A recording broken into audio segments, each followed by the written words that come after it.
My family always compared me to my sister and told me that I would never amount to anything, which hurt to say the least. But I used it as motivation to become better and push myself. Now my family sees that I am successful at what I'm good at. Did I respond the right way when they tried to show their support for me? Tutu. Until one day, a friend stumbled across a painting I had hidden under my bed. She stared at it for a long time, then looked at me with tears in her eyes.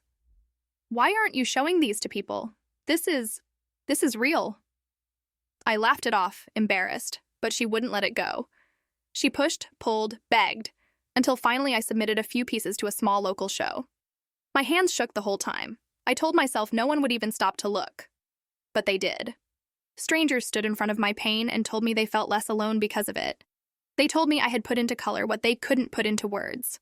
For the first time in my life, I wasn't invisible.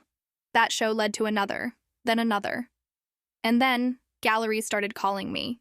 Me. The girl who was told she'd never be like her sister. And then came the night of my first major exhibition.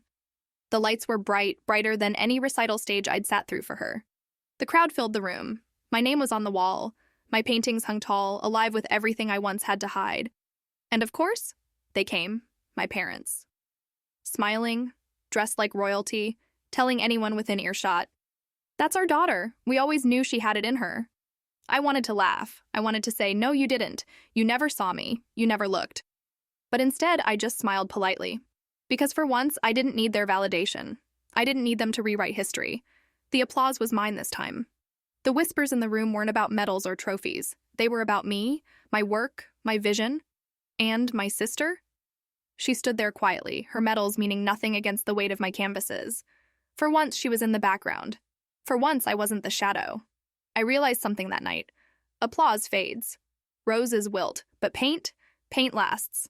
And so does the girl who refused to stay small, like and follow for more Reddit stories.